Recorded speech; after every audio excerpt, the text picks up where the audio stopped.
გამარჯობათ მეგობრებო, გავაგრძელოთ Kubernetes-ის საბაზისო ვიდეო კურსის თემები და ამ გაკვეთილში მე მინდა გაჩვენოთ პრაქტიკული მაგალითი, აი, რამდენიმე deployment-ის გაშვების, ხო, ну, კომბინაციაში რო ვნახოთ ახლა ჩვენ აქამდე თითო deployment-ს უშვებდით, თითო სერვისს უშვებდით და ну, მუშაობდა ყველაფერი იგზე იყო. ახლა მოდით ვნახოთ ორი deployment-ზე მეტიც შეიძლება გაკეთდეს, ორ deployment-ზე ორი სხვადასხვა სერვისი გავუშვათ და ერთმანეთთან კომუნიკაციის ამბებიც ეს კარგად გავიაზროთ, ხო, უბრალოდ მაგალითის სახით, კარგია რომ წარმოდგენა გქონდეს. მოდით მე პირდაპირ გადავალ ჩემს დესკტოპზე და ერთგვარი გეგმა რო დავსახოთ, ხო, რას გავაკეთებთ ახლა. ესე იგი, ჩვენი ამოცანა იქნება ასეთი რამ, ну, Kubernetes კლასტერი გვექნება რა თავისთავად. Minikube-ზე გავაგრძელებ ამის კეთებას მე. შემდეგ ჩვენ აქ გვექნება ორი ასეთი deployment-ი, ერთი იყოს მაგალითად Nginx-ი გავუშვათ, ხოლო ფერებსაც შევცვლი. მეორე იყოს სახელებსაც დავარქმევ, მეორე იყოს, ვთქვათ, ჩვენი აპლიკაცია გამოვიყენოთ Flask-ის და ერთმანეთთან კომუნიკაციაც უზრუნველყოთ. აი, ესე იგი, რას ვიზამ მე აქ? აი ესეთ კომბინაციას ჩავატარებ, ხო? აქ ეს იყოს, ვთქვათ, Nginx-ი, N-ი თողონ, ესე Nginx server-ი, web server-ი. ну, ავაწყოთ ამას გავაკეთებთ. ახლა კიდევ რა გვინდა ჩვენ? აქ იყოს ჩვენი აპლიკაცია, აი ეს Flask-ზე რო ავაწყოთ, ხო, Flask-ის პროექტი, რომელიც რას იზამს, რომელიც დაუკავშირდება ამ Flask-იდან ჩვენ გარკვეული მისამართებით მივაკითხავთ აი ამ Nginx deployments. აქ ესე იგი, ასეთი პირობითი მართკუთხედი დავხაზე და ეს იქნება სერვისი cluster IP, ხო? cluster IP default-ად განესაზღვრება ტიპი, ამაზე ვისაუბრებ უკვე თეორიაში, თვითონ აი ეს არის Kubernetes კლასტერი, ხო? ჩვენ Minikube-ზე გავაკეთებთ უკვე ამას და კიდე რა გვინდა, ესე იგი, აქ რაც ვილაპარაკი, ესე იგი, ჩვეულები root მისამართზე თუ გავალთ, მივიღებთ, ну, რაღაც response, რაღაც მისალმება იყოს, ან არ აქვს მნიშვნელობა, ხო? ხოლო თუ დახრილი ხაზი Nginx მივმართავთ, მაშინ ვთქვათ, მოხდეს მიმართვა აი ამ Nginx deployment-ის და მან დააბრუნოს response-ი, ხო, აი ამაზეა ლაპარაკი. მან დააბრუნოს response-ი, ანუ ამ მისამართზე მიმართვისას, აი აქ აპლიკაციაში, როდესაც, ну, სამისამართო ველში გავწერთ ამ URL-ს, ამ paths მისამართს, ესე იგი დაგვიბრუნოს აი ამ deployment-მა პასუხი, სულ სხვა პოდებისგან მივიღეთ პასუხს, რომ ხეჭად რო ვთქვათ. კიდევ რა გვინდა? შეიძლება კიდე რაღაც მისამართები გარე ინტერნეტში დავარეკვესტოთ რამე, ესეც ბოლოსკენ ვცადოთ და ეს ყველაფერი აქ აუცილებლად თუ გვინდა ამასთან კომუნიკაცია უნდა იყოს ჩვენ ვისაუბრეთ უკვე რომ cluster IP არა და ესე იგი cluster IP ამ ეტაპზე, ხო, აქ და ხოლო გარედან load balancer ტიპის სერვისი უნდა გავუშვით, ხო, რომელსაც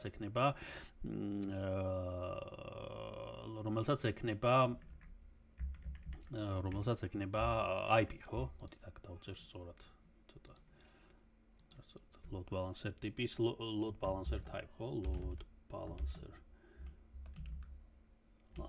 type, ხო? და cluster IP-ს მას თქვენი გადავყევი, ხო? აქ იქნება external IP, ხო? ჩვენ ვისაუბრეთ ამაზეც, რომ რაღაცას უნდა მივაკითხოთ, რომ მან გადაგვამისამართოს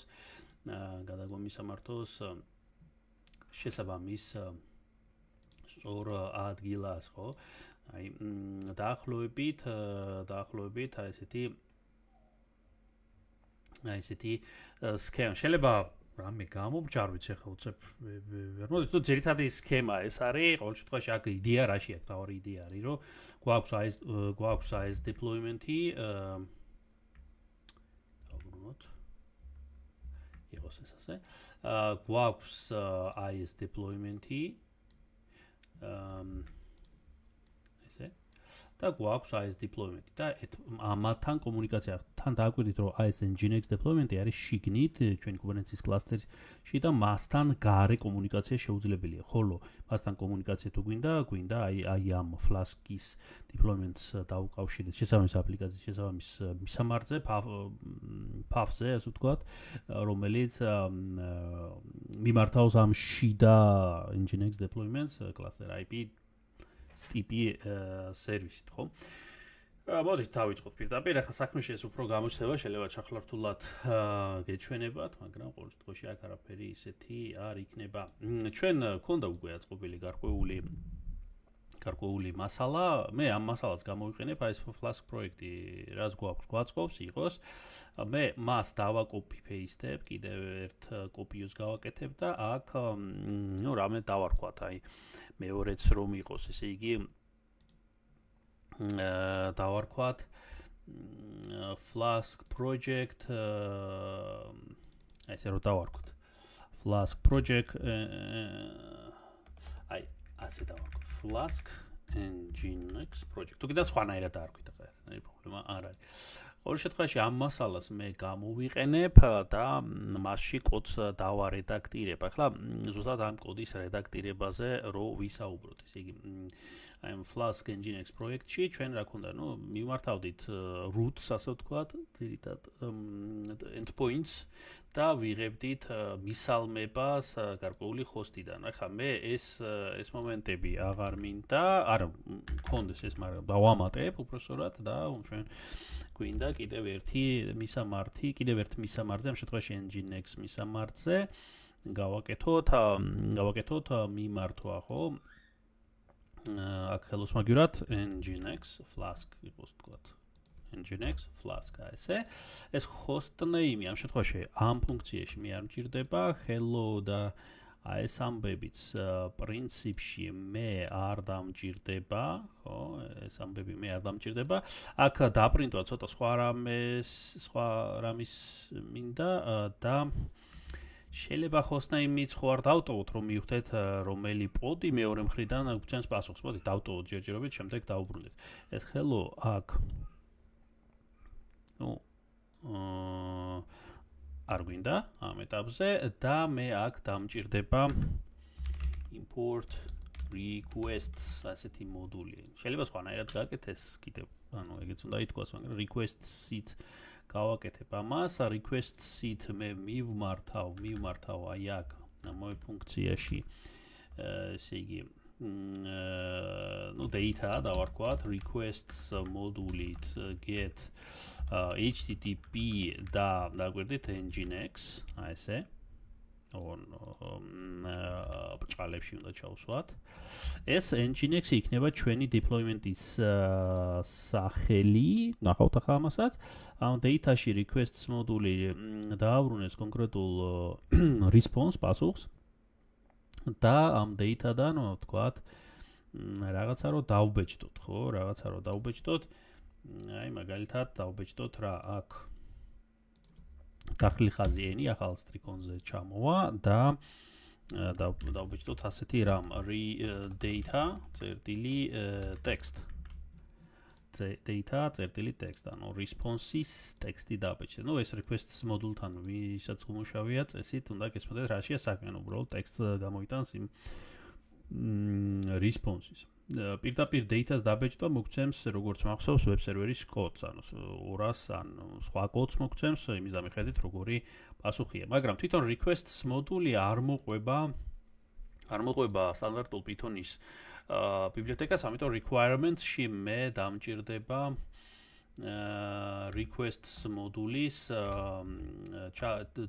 დაინსტალირება requests requests მოდულის დაინსტალირება. Odit პირდაპირ ასე დავტოვებ. და რა გვინდა ჩვენ აქ კიდე? ესე იგი docker files მე ვტოვებ აქ მაწყობს ეს კომბინაცია აქ მიემართავს ის requirements text-ს და ინახოს რომ ახალი რაღაცაა ჩამოსაწერი და მიემატებს. იყოს ბოლო ვერსია ჩამოწეროს, აქ შეიძლება სხვათა შორის კონკრეტული ვერსიის მითითებას, მაგრამ იყოს ბოლო ვერსია, ბარემ დააყენოს, ხო? დანარჩენი აპლიკაციაში მე აქ თითქოს არაფერი მეტი არ მჭირდება. თუ რამეა და დავამატებთ ცოტა მოგვიანებით რამე თუ გამოგვჭა. ორ შემთხვევაში მე შევამზადე ახლა აპლიკაციის მხარე, აპლიკაცია გადასაბილდია, თუ გვინდა ცვლილებების ასახვა, ხო? თუმცა მე გადავბილდავ მას, გადავალ დესკტოპზე და გადავალ რა ქვია ჩემს პროექტს Flask project Flask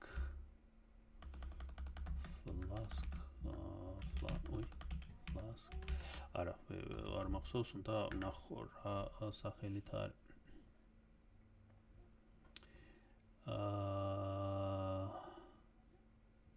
აი ვიტაპირ აქვე მაგ დესკტოპზე ვარემ.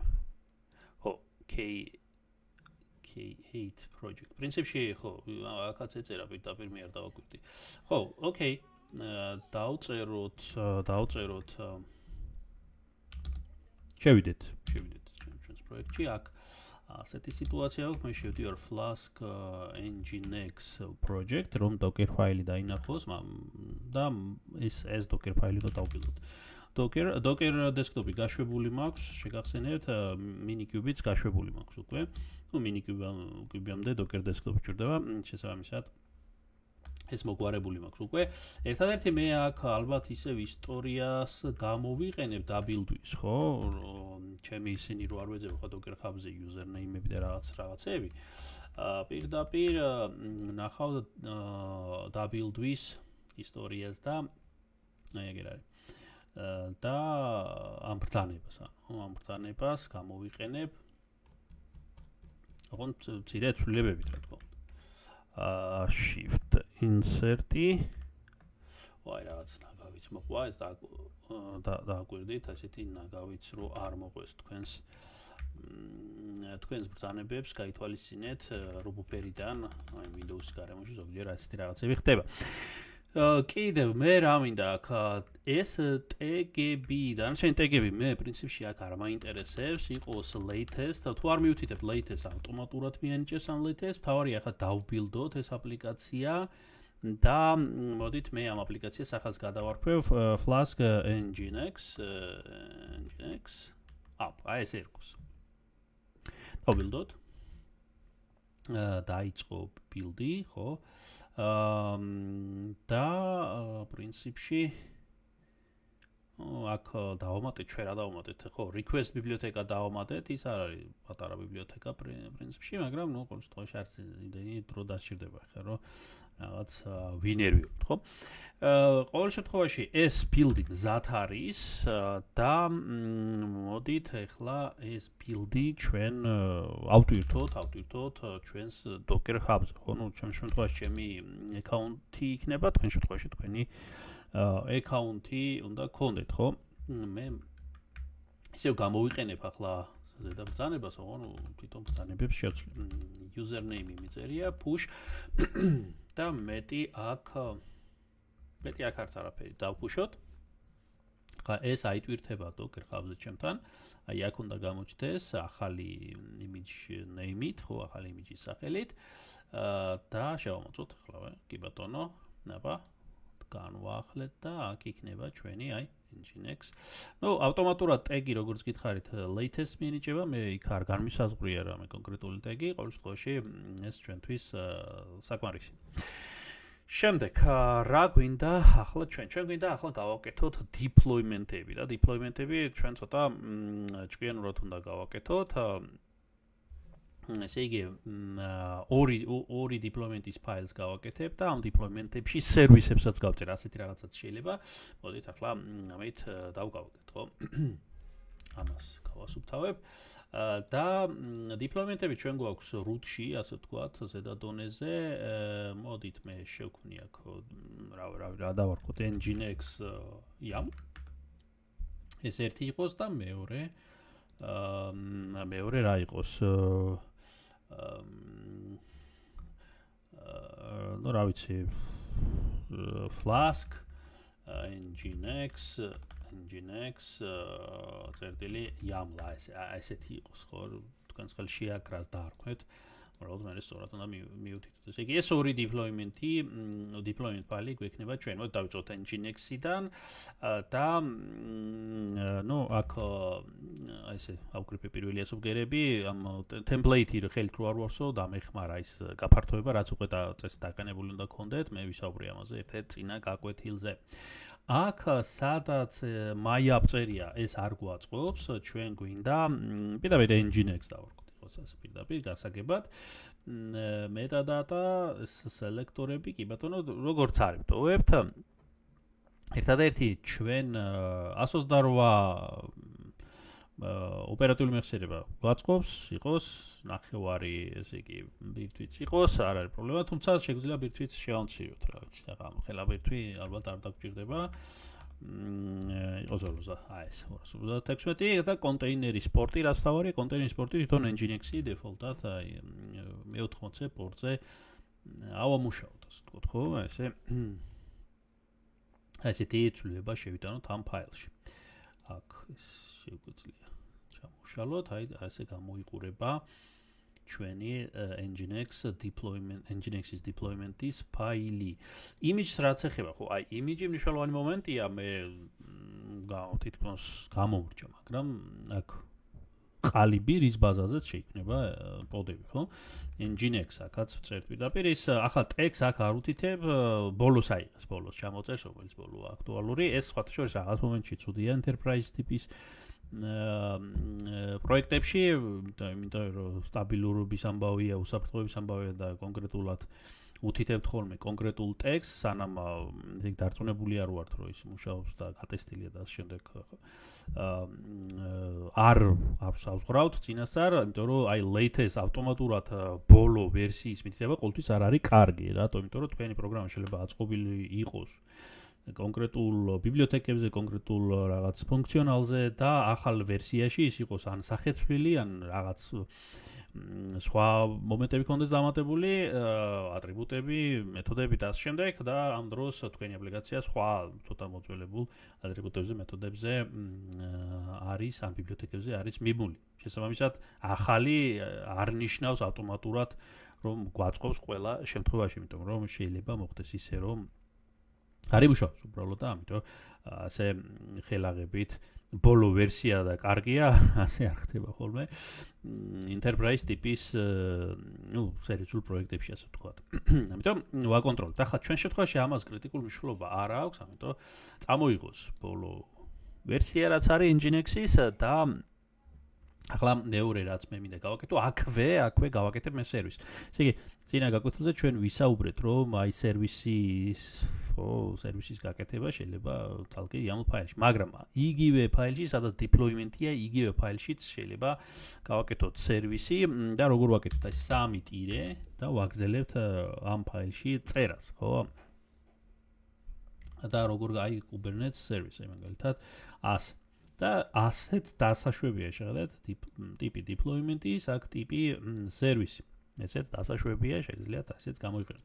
აპლიკაცია, სერვისის სახელი nginx-ი, სელექტორიც nginx-ი, ჩვეულებრივ პორტები. ახლა პორტებს რაც ეხება ჩვენ პრინციპში შეგვიძლია ავიღოთ 80 და target port-ით 80 გარედან 80-ით მივაკაკუნებ და შიგნითაც მე 80-ზე გადაგვიშვეს default პორტებია, თუმცა ამის ცვლილებაც შესაძლებელია ჩვენ ხელშია, მე დავტოვებ default-ად, არაფერი პრობლემა აქაც არ უნდა იყოს.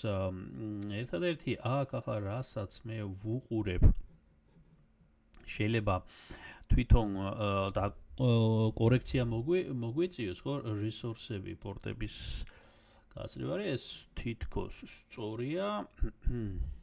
და აი ეს ბლოკი ალბათ მაინც ცოტა შესაწევია, ხო, რატომღაც აი ესე. ну, მოდით ნახოთ შეიძლება, აი ესე გააჭროს. თუ რამეა და გავასწორებთ ხოლმე თქოში დაშორებების პრობლემა რო არ შეგვიქმნას. პორტებს ვტოვებთ როგორც არის, მე 80-ს ვწერთ, სხვა შორის აქ მე არ ვუთითებ სერვისში, სპეციფიკაციებში აქ არ ვუთითებ tips, ხო, ჩვენ ვიცით რომ ტიპი რამდენიმეა, cluster IP გვინდა, ხო, იმ სქემის მიხედვით რაც დავხატეთ, ხო, Nginx-ისთვის, აქ cluster IP უნდა იყოს, მაგრამ აქ მე არ მივითითები ამ ფაილში ეს ტიპი ამ სერვისის, ვინაიდან default-ად იღებს cluster IP-ს. გვინდა შეგიძლიათ დაწეროთ არაფერი ამითაც არ შეავდება, მაგრამ მე ამოვაგდებ default-ად ისედაც cluster IP ტიპს მიიღებს ეს სერვისი. რა გვინდა კიდევ აბა? მეტი აქ არც არაფერი, მოდით გადავიდეთ ახლა Flask-ის მეორე deployment files. გავაკეთოთ deployment-ის template-ი. აქ მე დავწერ Flask Nginx-ი. აი ესე იყოს Flask Nginx-ი, მე მგონი საკმარისია. შეიძლება API-ც მივამატოთ, ანუ ნახოთ აქ როგორ რა სიტუაცია გვაქვს. რა ვარქვი, სადმე app. ხო, აქ ყველაფერი რიგზია, მე მგონი API-თ ავტვირთ, ხო, Nginx EPP. შეიძლება მივამატოთ, იცით, ხო, ბარემ ერთი სახელით რო იყოს, აი app. ავიღოთ Alt-ით, შეიძლება ამის მრავალ პუნქტიანი მონიშნა, ხო? აი ეს app, ხო? Image გვინდა ზუსტად ის image, რომელიც ავტვირთეთ, ფაქტიურად ეს image. აქ უკვე გარე, ესე იგი, გარე image, რომელიც არის როგორც Nginx-ში გამოვიყენეთ, ხო? აი ეგ ჩვენი აწყობილი image არ არის, ეს ოფიციალური ყალიბზეა საუბარი, ოფიციალური image-ია საუბარი.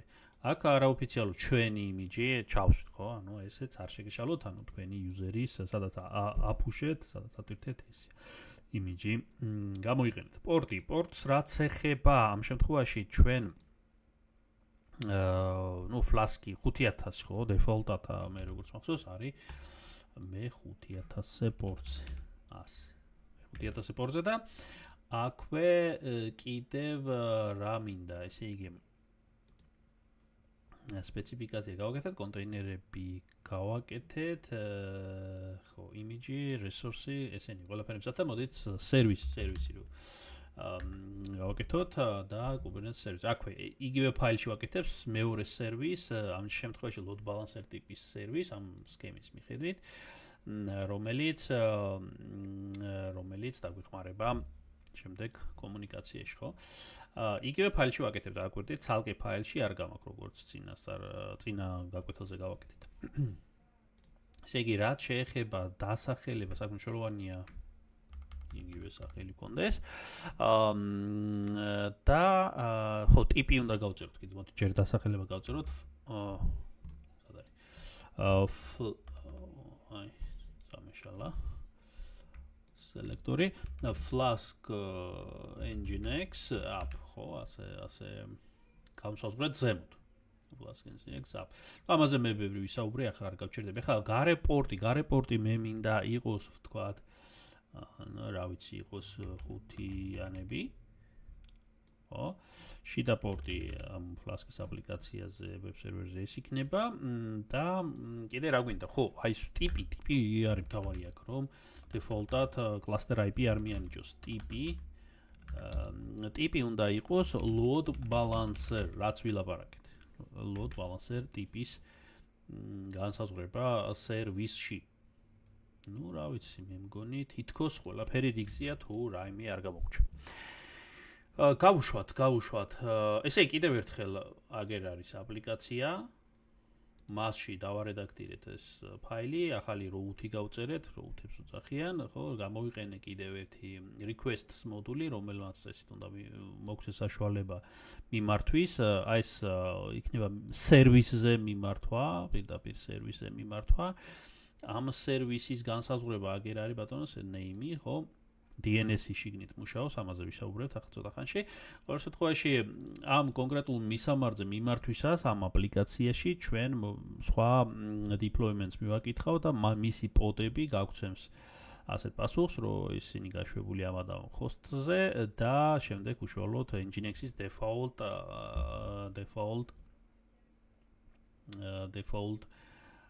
ის უნდა დაგვიბრუნოს default გვერდი მაგალითად. ნახოთ როგორ იქნება ეს ყველაფერი, შეიძლება რაღაცების გადაკეთება დაგვჭირდეს. Docker ფაილი არ შემიძლია requirements-ში დავამატე ეს დავამატებითი მოდული, რომელიც დაგვჭირდება request-ებისთვის. აქ მნიშვნელოვანი რა არის Flask, Nginx-ი და Nginx-ი deployment-ებში ასევე გავწერე ორი სერვისი.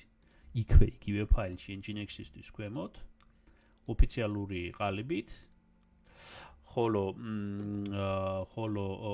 Flask Nginx-ისთვის, ხო, ანუ აპლიკაციისთვის ჩემი იმიჯი, რაც უკვე ავფუშე, დავბილდე და ავფუშე Docker Hub-ზე. კარგი, გავაგზავნოთ ახლა. ჩვენ ვიმყოფებით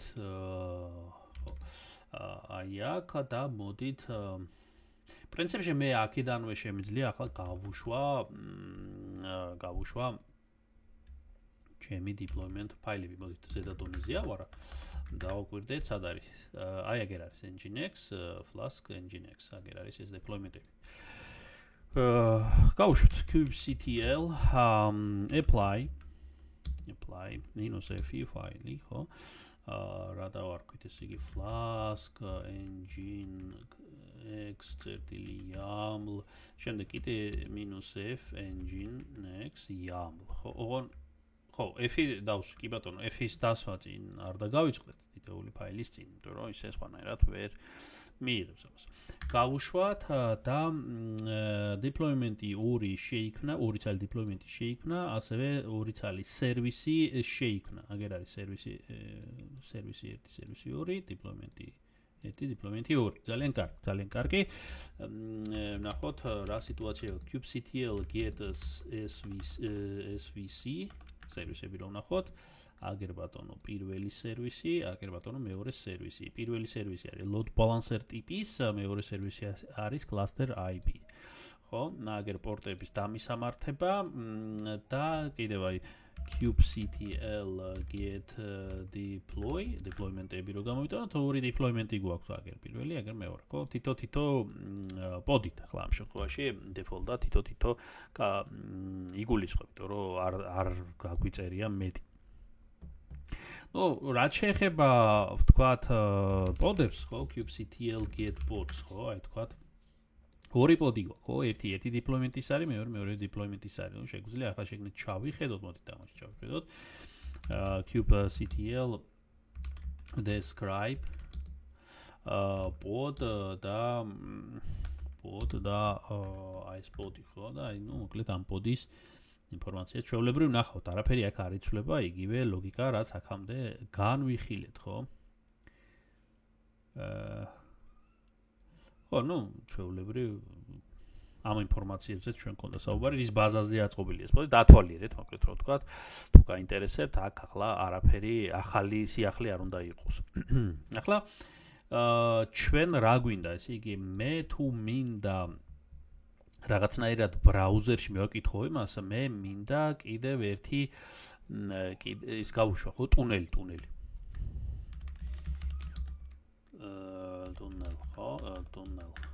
აი ეს ამის გარეშე Minikube-ში არ გამოვა ეს ამბავი და ეს პარალელურად დატოვეთ, ჩართული არ გათიშოთ, თუ გვინდა მოახერხოთ, ესე იგი დაკაკუნება ამ local host-ზე და თუ არ ვცდები 4-5-იანი ავიღე.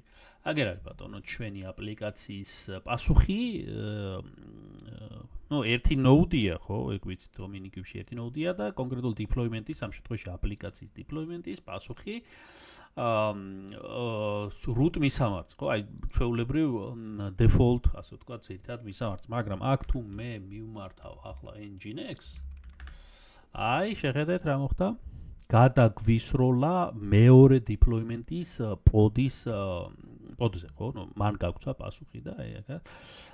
ესე იგი, რა მოხდა აქ? აქ მოხდა ის, რომ ჩვენ request-ით მივაკითხეთ IP-ს, ამ შემთხვევაში ახლა local host-ი იყო, მე ვილაპარაკე თეორიულ ლექციაზე, რომ რეალურ პროექტებში გარეთ აი ეს IP-ს აყიდელია, ხო?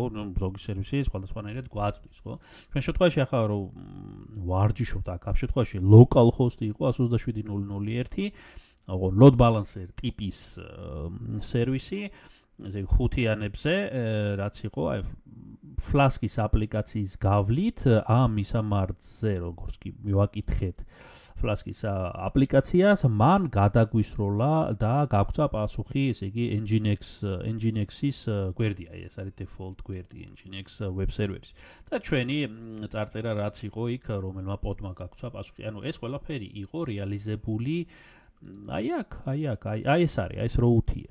და აი hostname-ი და ახალ სტრიქონზე აი ეს ტექსტი და requests მოდულით გავაკეთეთ და დააკვირდით როგორ მივმართე, ესე იგი აქ. ესე იგი ასე ინტერნეტში პირდაპირ მიმართვა რა თქმა უნდა არ იმუშავებს, ხო? არის ინტერნეტში, მაგრამ ჩვენ ხო Kubernetes-ში ვიხარშებით, კლასტერში ვიხარშებით და მასში შესაძლებელია ესე DNS-ით მიმართოთ. ეს Nginx-ი არის ფაქტიურად აი ამ deployment-ის სახელი, ხო? რაც ვილაპარაკე სერვისის სახელი და შეიძლება ასე პირდაპირ მიმართვა. შეიძლება IP-თაც IP-ც რო გაწეროთ, წესით უნდა იმუშაოს, მაგრამ ნუ IP შეიძლება ბევრი იყოს და პრობლემატური იყოს. ჩვენ გვინდა კონკრეტული DNS-ით მიმართოთ, აი DNS-ის უკვე რამდენი პოტია, ეს უკვე ცალკე საკითხია. შესაბამისად, პირდაპირ ასეთი მიმართვა, ეს არ არის ინტერნეტში მიმართვა, ეს არის HTTP პროტოკოლით, აი Nginx deployment-ის ბაზაზე აწყობილი პოდის პასუხი, ხო? ნუ შესაბამისი cluster IP სერვისის გავლით, ხო? ესეთი რამეც შესაძლებელია. ახლა მოდით რომ დავათვალიეროთ შიგნით რა ხდება, ხო? აი მაგალითად minikube SSH, ხო? ასე რომ შევიდეთ შიგნით minikube-ში და აქ ესე იგი ჩვენ რომ ვნახოთ რა სიტუაცია გვაქვს, ხო? kubectl get svc, ხო? მე ვიჩქარე ჯერ kubectl get service, აგერ არის სერვისი და აგერ ამ IP-ზე თუ მე გავაკეთებ URL ოპერაციას, აი ვნახოთ minikube SSH, შევედი შიგნით node-ში შევედი, ხო, URL-ი და აი აქ მიმართე Nginx და აგერ არის ის გვერდი, რაზეც ვლაპარაკობდით, გაგვცა პასუხი პირდაპირ, ესე იგი აპლიკაციის გავლის გარეშე გავაკეთე. ანუ ფაქტიურად მე რაც გავაკეთე ახლა ამ ბრძანებით, მე აი ამ Flask-ის გარე load balancer სერვისის გავლით კი არ გამოვიძახე ეს მხარე, არამედ შევედი უშუალოდ Kubernetes cluster-ში და პირდაპირ მივაკითხე, ნუ აქ რა სერვისიც არის და რა პოდიც არის, ნუ ამ შემთხვევაში cluster IP-ზე რა IP-ც იყო. დავაკვირდეთ კიდევ ერთხელ, ეს არა და მეორე. შეხედეთ, ჩამოშალე სერვისები, გამოჩნდა Nginx services IP, cluster IP. შევედი შიგნით minikube-ში, ან Kubernetes cluster-ში, node-ში და URL-ით პირდაპირ მივაკითხე ამ cluster IP-ს, ხო, ამ სერვისს.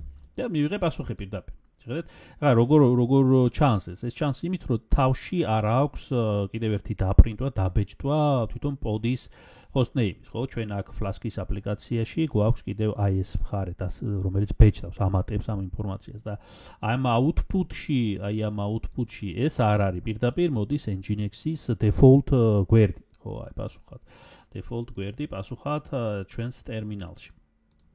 ეგრე ბატონო, ეს გვერდი. და ახლა ლოგიკური ქცევა, თქვათ, რომ ვნახოთ რა თვინდოდა ეს IP მისამართი, თუ ჩვენ ვიძახით რომ დასაშვებია DNS სახელები, მაშინ პირდაპირ ასე Nginx-ით რომ მიმართო, რა მოხდება, ხო? იმიტომ რომ აქ Flask-ის აპლიკაციაში მე პირდაპირ დავწერე Nginx-ით და დავიმბრუნა, ხო, პასუხი და აქაც ხო ლოგიკურად უნდა იმუშაოს ეს, მაგრამ ეს არ მუშაობს ასე. აქ უკვე არ რეზოლვდება ეს DNS-ი პირდაპირ ამ მონაკვეთიდან, ესე იგი ამ წერტილიდან. თუმცა ჩვენ თუ შევალთ, ესე იგი კონტეინერში, ხო, კონტეინერში თუ შევალთ და მანდედან ვეცდებით მივმართოთ Nginx DNS, ხო, მანდედან წესით იმუშავებს, ახლა მოდით ვნახოთ რა სიტუაცია თუ კი PS-ი, ხო? აი აქ გვაქვს ბევრი კონტეინერები. ზოგი არის მიძინებული, ჩვენ ამაზეც ვისაუბრეთ. ეს არ გვაინტერესებს, თქვათ, ისინი არ გვაინტერესებს. შეიძლება გრეპით ამის გაფილტროაც, ყოველ შემთხვევაში ჩვენ მოდით აი ესე გავაკეთებ, Docker yes rep nginx ხო აი რაღაცა ესე რომ ჩანდეს ხო იმიტომ რომ ბევრი იყო და მოკლედ და პრობლემა აი ზოგი დაპაუზებულია ჩვენ ვისაუბრეთ რატო პაუზა საჭირო ესე იგი არეზერვებს რესურსებს პოტისთვის და მოკლედ მოდით ეს თქვენთვის დავალებასავით იყოს გაიხსენეთ ჩემი Docker-ის კურსის თემები, სადაც ჩვენ კონტეინერში შევდიოდით, აი მინიშნებას მოგცემთ ინტერაქტიულ რეჟიმში -it კიდევ ტერმინი და შეგნით bash-ით გარსით შევდიოდით და მანდ შედით, ერთ-ერთ კონტეინერში შედით და მანდედან ეცადეთ აი ამ CURL-ს რასაც ვიძახი, აი ამ ბრძანების გაშვებას. შიგნიდან ეცადეთ, კონტეინერიდან ეცადეთ და აბა რას დააბრუნებს. აი ეს თქვენი დავალებასავით იყოს. გავლილი მასალის პრაქტიკაში ისე გამოყენება უბრალოდ. მე ახლა აქედან გამოვალ, ეს ყველაფერი თითქოს გასაგები უნდა იყოს, არაფერი ახლა განსაკუთრებული არ არის. თუ კიდევ ერთი მინიშნება, თუ ახლა კონტეინერში შეხვალთ და მანდ CURL ბრძანება ზოგჯერ არ არის ხოლმე, თუ არ არის, არაუშავს wget-ი გამოიყენეთ, ანუ wget მართალია სხვადასხვა რამეს აკეთებს ეს ბრძანებები. wget და nginx თქვა და აი ესე სცადეთ. და ეს ბრძანება როგორც წესი მოყვება, ანუ თავარია კომუნიკაცია თუ არის, ეს მივხვდეთ. სინამდვილეში ჩვენ CURL-ით მიმართავთ თუ wget-ი და ამ კონტექსტში არანაირი მნიშვნელობა არ აქვს, არის კომუნიკაცია ვნახოთ. და რა გვინდა ჩვენ კიდევ აქ. რა შეიძლება ითქვას თუ ჩვენ არ გვაწყობს ესე იგი პორტი მე-80 აი nginx-ზე მე ვთქვი რომ დეფოლტად მე-80 პორტზე მიმართავს, ხო? ნუ დეფოლტ პორტია HTTP პროტოკოლისთვის. მაშინ აქ თქვა 80-80-ზე თუ მიმართავს, მაშინ ესე იგი აპლიკაციაში აქ უკვე სადაც request-ება ამ root-ზე, მაშინ ასეთი მიმართვა აღარ გვაწყობს, იმიტომ რომ თუ შეიცვალა პორტი ამ სერვისის და ის შევცვალეთ, თქვათ, მაშინ აქ ასეთი მიმართვა არ გვაწყობს, იმიტომ რომ ის დეფოლტად გულისხმობს, რომ ასეთია და ვინაიდან დეფოლტია, ამას არ წერენ. პორტი თუ შეიცვალა, იმპორტს ვწერთ. აი ეს იქნება სწორი ინტერპრეტაცია აი პორტის შეცვლის დროს, ხო? ნუ აქ სხვა ციფრი თუ იქნება, ახლა შესაბამისად ის პორტი მიუთითეთ. ნუ ეს გაითვალისწინეთ. ახლა მე ამას დავაბრუნებ, ჩვენთვის ეს არა აქტუალურია და რა ვიცი კიდე რა გვინდა, მოდით ვნახოთ კიდე რა გვაქვს რეპლიკების დამატება ჩვეულებრივ, ანუ არანაირი აქ ახლა განსაკუთრებული რაღაც ცვლილება არ არის, მოდით დავამატოთ რეპლიკა. ესე იგი nginx მე დავამატებ რა ვიცი 4 პოდი იყოს, ხო, ვთქვათ. იყოს 4 პოდი, რა ვიცი. როგორ ვაკეთებ სპეციფიკაციებში რეპლიკას deployment-ის მხარეს, nginx-ის deployment-ის მხარეს ვამატებ. აქ ვწერ კონტეინერების რაოდენობას და იგივე შემიძლია გავაკეთო აპლიკაციის deployment-ში იგი რეპლიკას. რა ვიცი, იყო 7 მაგალითად. შესაბამისად გაზარდეთ ეს რაოდენობები, მაგრამ ეს ავტომატურად არ იზრდება, ჩვენ გვახსოვს ეს ამ ცვლილებების შესატანად ჩვენ აუცილებლად უნდა დავაიფლავით, ანუ გავუშვოთ ეს ბრძანება, რომელიც აიკითხავს თავიდან ამ deployment ფაილს თავისი სერვისით და მიიღებს ამ ცვლილებებს. სინამდვილე შემთხვევაში თქვენ ვერ დაინახავთ ამ ცვლილებას. აი apply, ხო, აი ეს ბრძანება. თავიდან წავაკითხებ ამ ორ deployment-ის ფაილს თავისი სერვისებიანა.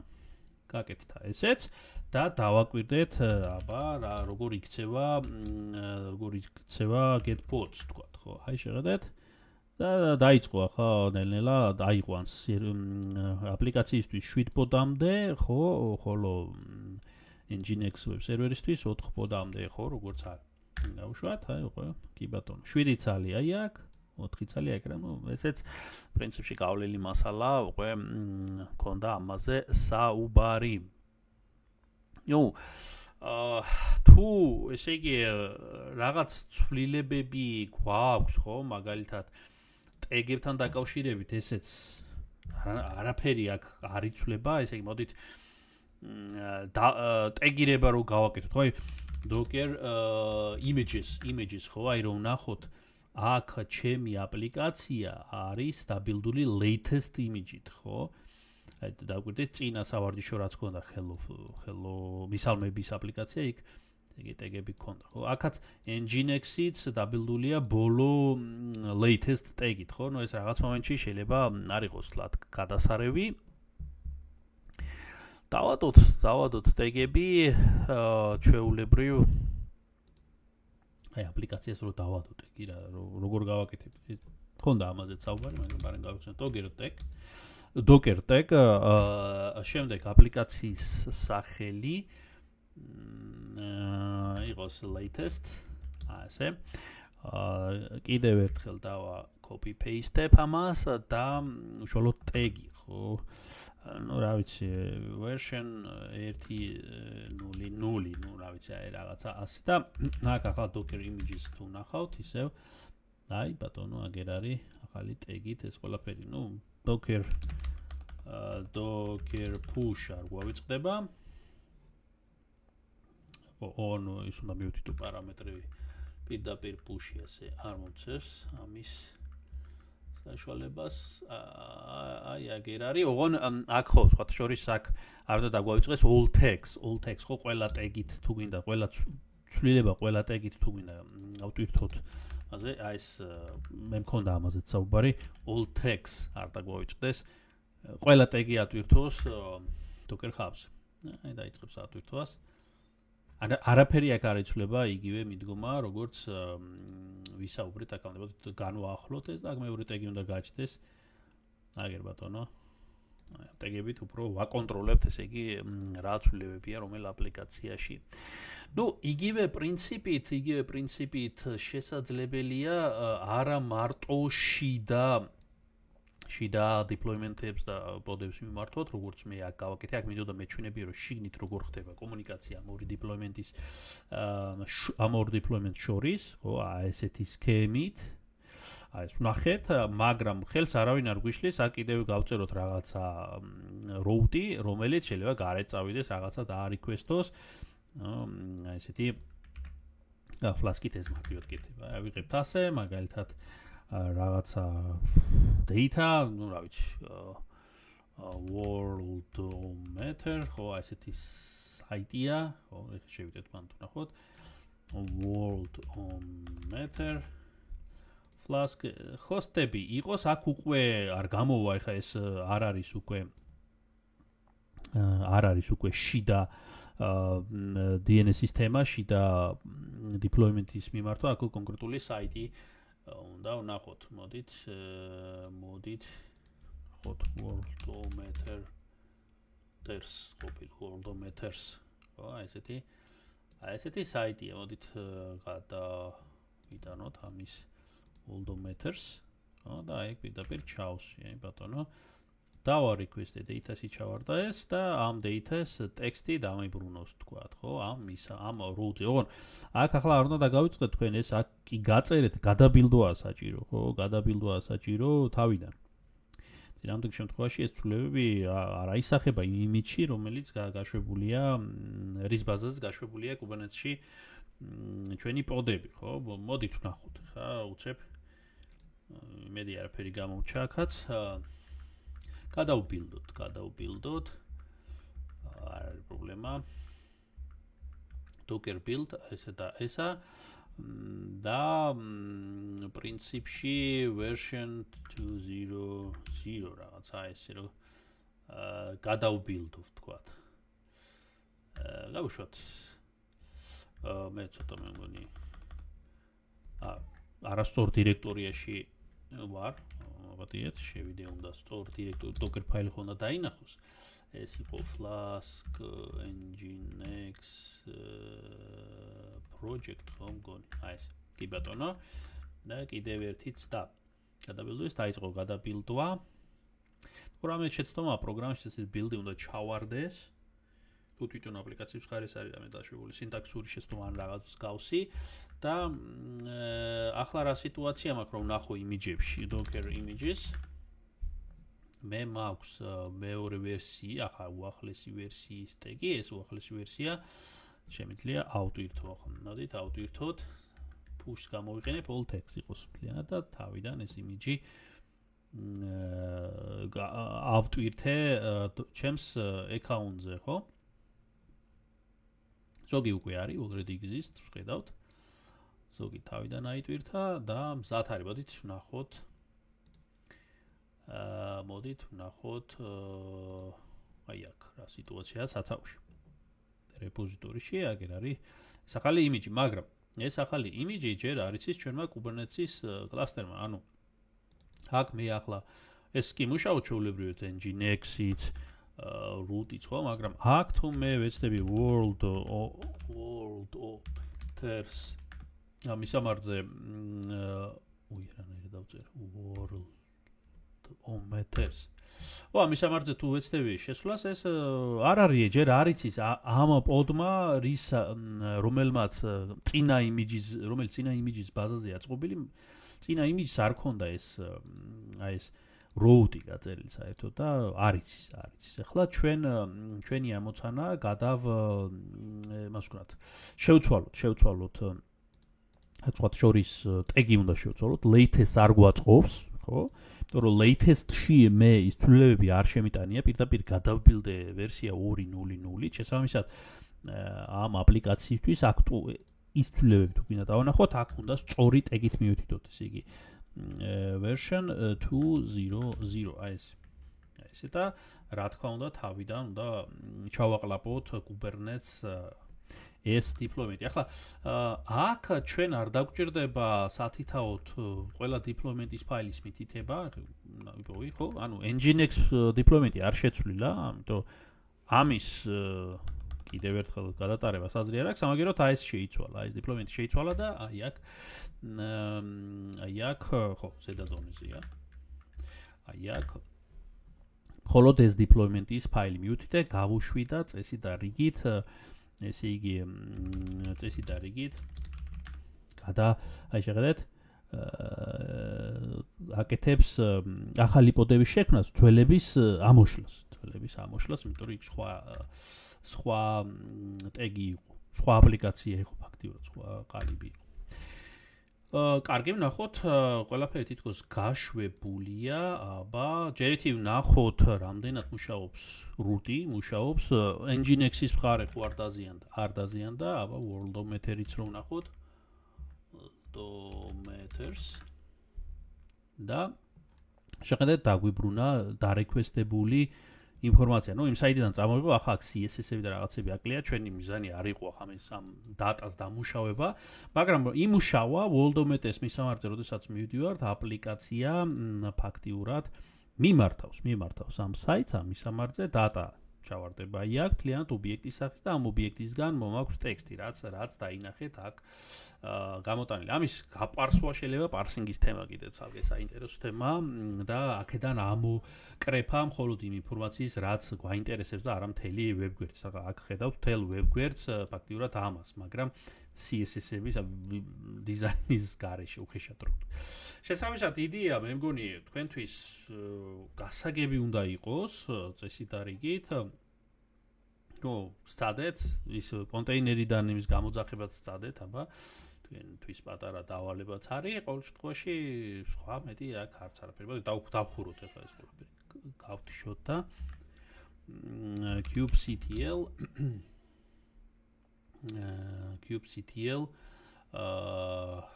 რა გვინდა ჩვენ სერვისი გვაქვს, deployment-ი გვაქვს და მე minikube-ს უნდა გავთიშოთ. ეს ბრძანებები სხვა შორის ჩვენ stop-it minikube-ი, მაგრამ თვითონ delete არის deployment-ი, სერვისიც ყოფილა, ის უკვე რატომაც არ მახსოვდა. პირდაპირ ამ ბრძანებას ავიღებ მე. დავაკოპირე delete deployment-ის და სერვისიც. delete გასაღებით ოღონ აქ სწორი სახელები უნდა შევურჩიოთ იმ ფაილების. მე ავიღებ და გავაკეთებ შემდეგნაირად. apply-ს მაგივრად გადავაწერ delete. გვაქვს უკვე ხელით რო არ წერო თავიდან ამ ფაილების სახელი, აი delete გამორჩა. ახლა ეს წაშლის პოდებს kubectl get bots სიცარიელი უნდა იყოს, კი ბატონო get svc services სიცარიელი უნდა იყოს, დარჩა მარტო სისტემური სერვისი, ამაზეც გქონდა საუბარი და get deployment-ებშიც არაფერი არ უნდა იყოს. deployment-შიც სიცარიელია.